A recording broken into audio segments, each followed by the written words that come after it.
دوستو، جناب سیدنا ابراہیم علیہ السلام کی دعا قبول ہوئی۔ ظاہرین مکہ میں اللہ تعالیٰ کے پاک گھر میں حاضری دینے کے لیے بہت سے قیمتی تحفے اپنے ساتھ لے کر آتے۔ عرب اور عرب کے علاوہ دور دراز ملکوں سے ان آنے والے ظاہرین کی تعداد مسلسل بڑھتی رہی۔ حج سال میں ایک مرتبہ ہوتا تھا، لیکن خانہ کعبہ کے طواف کے لیے عمرہ کسی بھی وقت کیا جا سکتا تھا۔ حج و عمرہ کی یہ مذہبی رسومات ان لاز اور رولز کے مطابق ہوتی تھی جن کو جناب ابراہیم علیہ السلام نے اور حضرت اسماعیل علیہ السلام نے امپلیمنٹ کیا تھا۔ حضرت اسحاق علیہ السلام کی اولاد بھی خانہ کعبہ کا بہت احترام کرتی اور وہ یہاں پر اکثر آتی بھی رہتی۔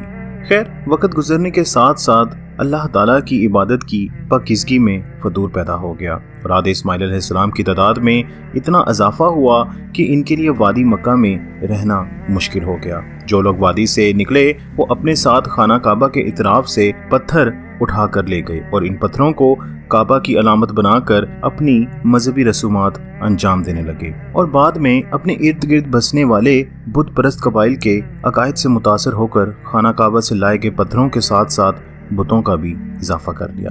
آخر کار نتیجہ یہ ہوا کہ ان ظاہرین کعبہ نے زیارت کو آتے ہوئے تبرکن یہ بت اپنے ساتھ لاتے لاتے انہیں کعبہ اور اس کے اطراف میں لگا دیے۔ اس بت پرستی کے نتیجے میں یہودیوں نے عبادت گاہ ابراہیم علیہ السلام خانہ کعبہ میں حاضری دینا بند کر دی۔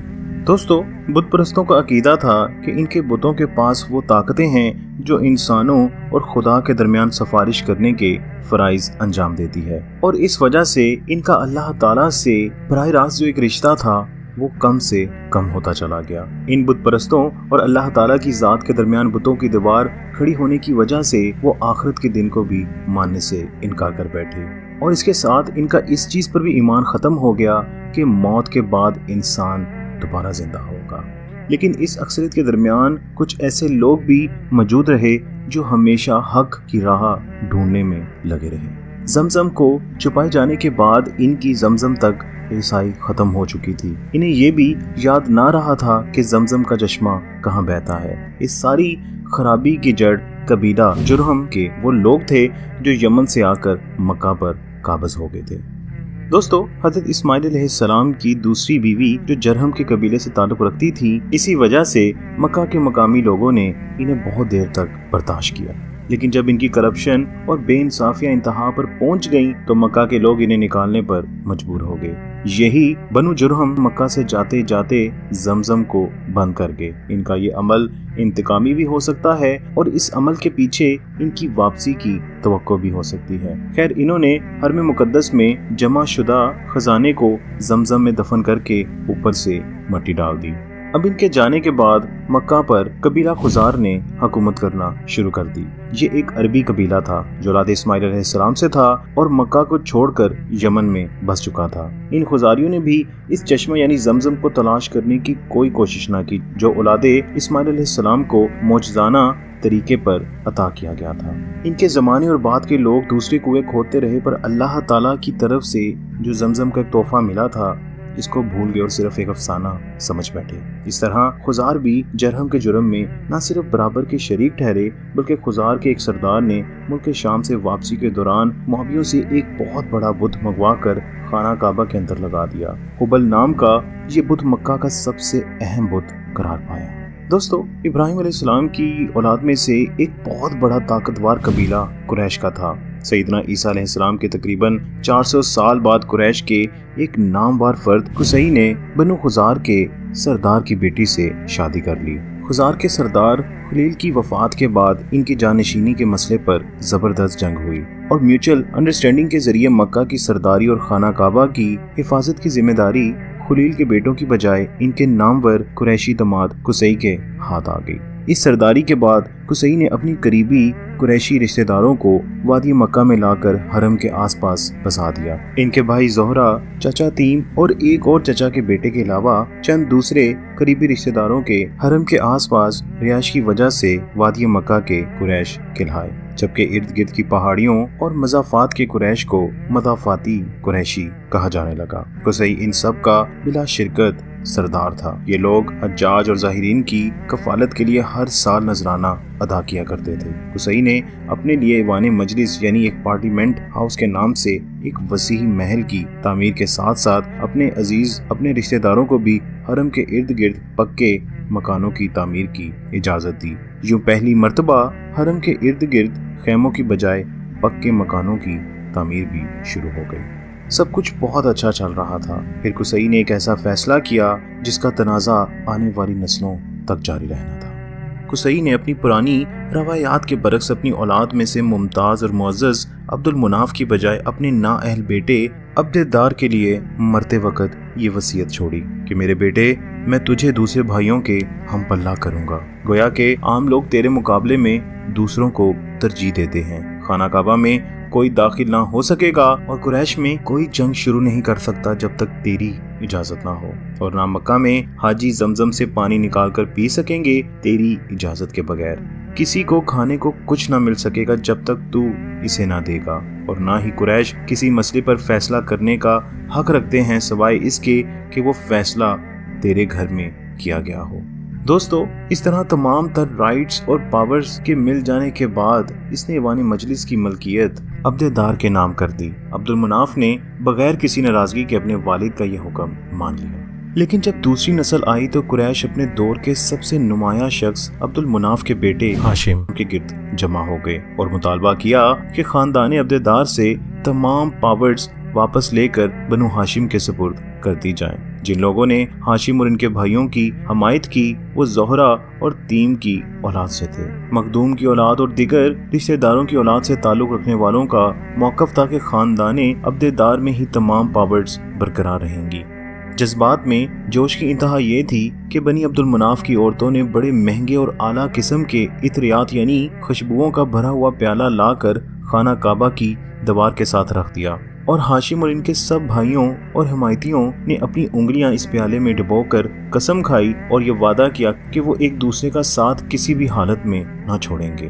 وعدے کو پورا کرنے کے لیے اپنے ہاتھوں پر لگے عطر کو خانہ کعبہ کی دیواروں پر ملنے کی وجہ سے اس گروہ کا نام المعطر مشہور ہو گیا، اور اسی طرح عبد الدار کے حمایتیوں نے اپنے اتحاد کی قسم کھائی اور ان کو منسالکہ کا نام دیا گیا۔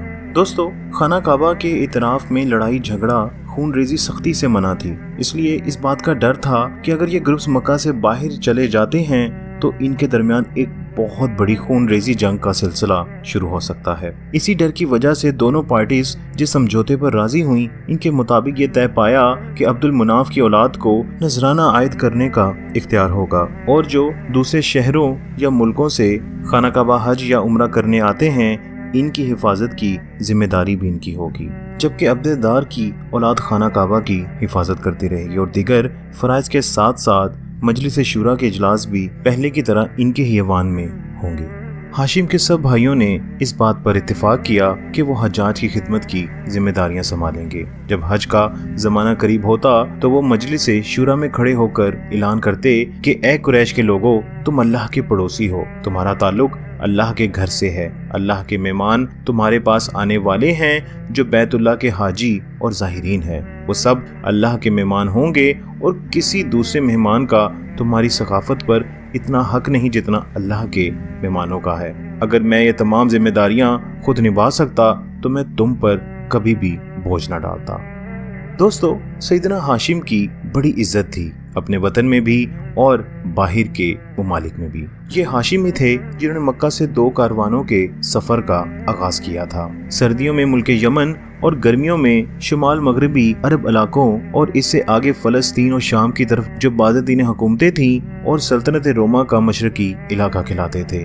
یہ دونوں راستے قدیم شاہراہ لبان اور عطریات پر واقع تھے۔ گرمیوں میں ان قافلوں کے قیام کی جگہ یثرب تھا۔ ایک زمانے میں زیادہ تر اس علاقے میں یہودی رہتے تھے جو جنوبی عرب کے قبیلے کے تسلط کے باوجود ایک آرام کی زندگی گزار رہے تھے۔ یہودی عربوں کی ثقافتی زندگی میں بھرپور حصہ لینے کے باوجود بھی اپنے مذہب پر قائم تھے۔ یثرب کے عرب قبائل اپنی نسبتاً ماں کے حوالے سے کرتے تھے اور اپنی نسبت قائلہ نامی خاتون سے جوڑتے تھے، جسے خاتون بزرگ کے لقب سے یاد کیا جاتا تھا۔ لیکن اب انہوں نے اپنے آپ کو 2 شاخوں میں بانٹ لیا تھا، ایک قبیلہ اوس اور دوسرا خزرج کہلاتا تھا۔ یہ دونوں نام قائلہ کے 2 بیٹوں کے نام پر تھے۔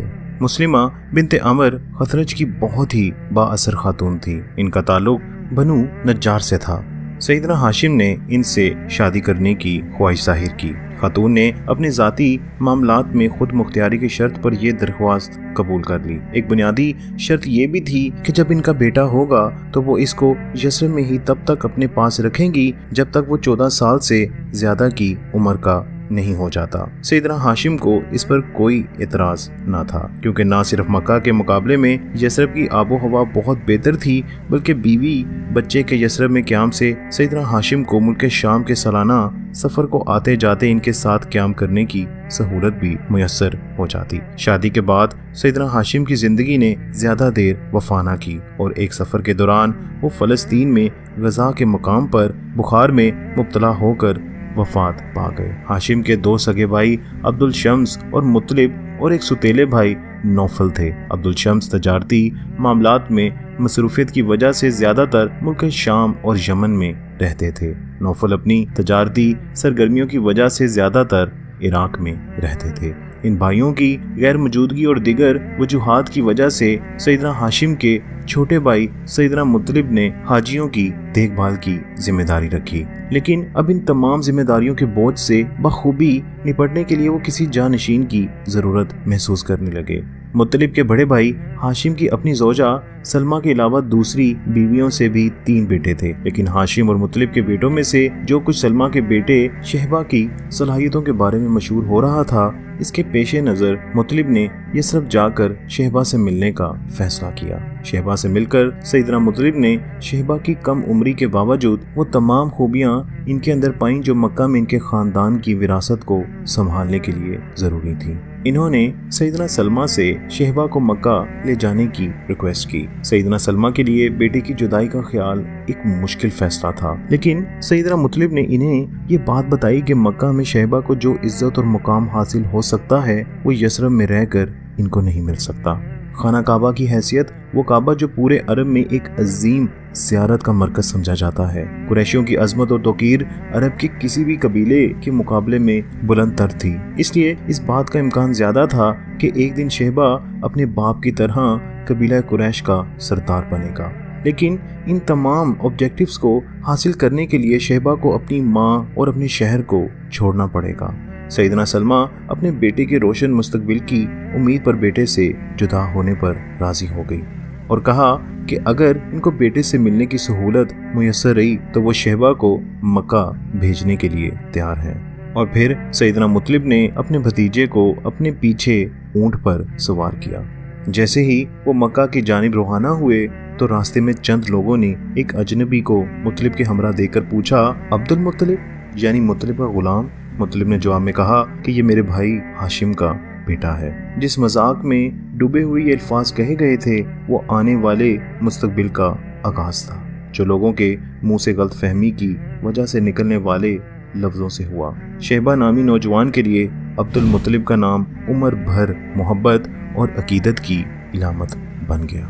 عبد المطلب کو مکہ آئے ہوئے زیادہ عرصہ نہیں گزرا تھا کہ انہیں اپنے چچا نوفل سے اپنے والد کی جداد کے معاملے میں جھگڑنا پڑا، لیکن اپنے چاچا کی سرپرستی اور یثرب کے دباؤ کی وجہ سے سیدنا عبد المطلب کو اپنا جائز حق مل گیا۔ انہوں نے ان لوگوں کو بھی مایوس نہ کیا جو ان سے رہنمائی کی امید لگائے بیٹھے تھے۔ جب کئی سال بعد مطلب کا انتقال ہوا تو سب نے یک زباں ہو کر ان کو قریش کی اس وراثت کا حقدار جانا جو وہ حجاج کے خدمات اور دیگر معاملات میں سر انجام دیتے تھے۔ سیدنا عبد المطلب نے ان ذمہ داریوں کو ایسے بہترین طریقے سے نبھایا کہ لوگوں کے خیال میں وہ اس معاملے میں اپنے والد اور چچا کو بھی پیچھے چھوڑ گئے۔